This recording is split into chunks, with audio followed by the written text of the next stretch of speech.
Hey guys, today let's talk about picking up the hull and Whaly accessories, how I mounted the engine, what rigging I bought for the boat, and how you can find the same gear on Amazon.com.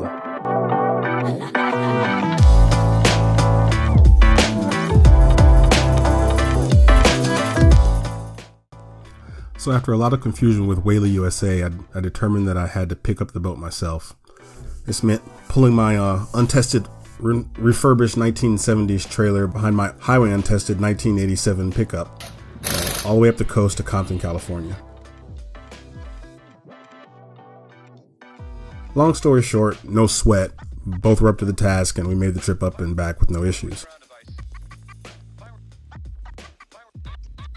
The folks at the warehouse were super helpful, although I'm not sure they knew exactly why I was there and what I was there to get to begin with.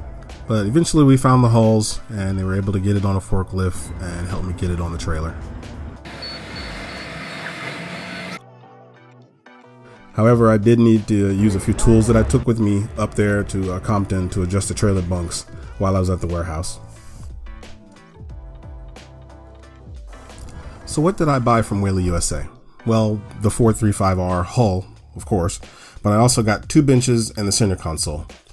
This information will be important for future videos.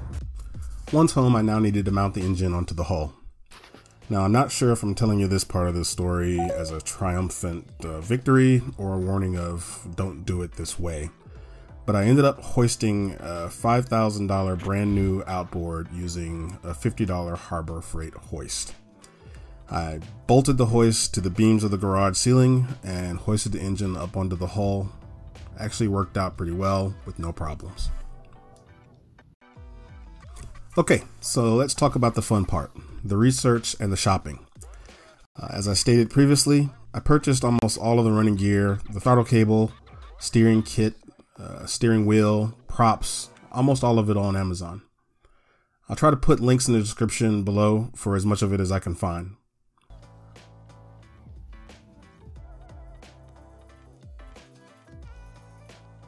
So let's talk control cables, the steering wheel and the steering controls.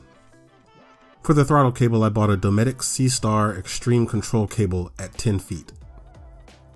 I took some guesses here when I purchased this length, but it worked out with just the right amount of slack, so I recommend it. I also went with a 10-foot Dometic steering kit. For the steering wheel, I went with an Amarine made 13.5-inch plastic steering wheel.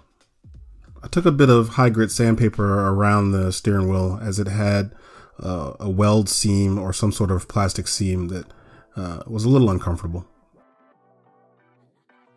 First, let me say that I don't know anything about propellers, and after experimenting with only 2 different pitch ratings, I still don't know anything about propellers.